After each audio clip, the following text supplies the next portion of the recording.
I had the pleasure of meeting a local video game professional right here in Spokane. Now, he's no internet celebrity or rich and famous. He's just a normal guy that has taken his passion full time.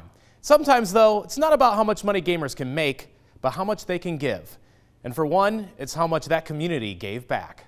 So I am Steven Eisner. I'm better known online as Keizaron. So I am actually an online streamer on twitch.tv. Twitch draws millions of viewers to the talent of professional video gamers. Speaking of legendary, hi friend, you any good? There's that rush of, oh man, there's a ton of people watching me. Speedrunning is wild, man. You gotta do so many frame-perfect tricks, even with a game as simple as Pokemon. Through Twitch, Keizaron has built a following from the comforts of his own place in Spokane, and is now part of a larger community of gamers through a twice-a-year charity event called Games Done Quick, or GDQ for short. I guess you'll do. Come on. Is he allowed to sit there? I want that sandwich. And it's just a fun, amazing time where we try to do good by playing video games. Games Done Quick has raised more than $10 million each for the Prevent Cancer Foundation and Doctors Without Borders. And little did he know, Keizaron's connection to this virtual life would end up saving his actual life. Because of my involvement with GDQ and the research I did for PCF, I actually started doing self-checks in the shower. Men between the ages of 25 to 28 typically have a really high chance of testicular cancer, but it's not something that's really talked about too much. I'm just focused on trying to save money to buy a house one day, and all of a sudden, hey, you have cancer. It's probably one of my most vivid memories. My mom was driving me around because I was in so much pain at the time that I couldn't even sit still, so I couldn't even drive myself to my appointments at the time. And my mom was in the car with me when I got the call with the results. She asked me what were the results, and I said they confirmed that it's cancer.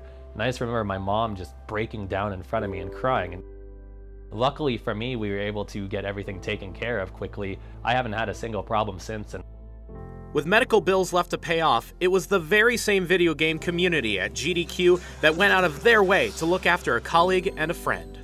They did an amazing thing. I had so many bills because of it that they actually organized a marathon online and raised so much money to help me cover my bills, which just shows how powerful the community of gaming can be. Thursday actually has like 500 hours of Mario games. Pretty crazy, right? Yeah, I mean, I didn't know there were that many hours in a day.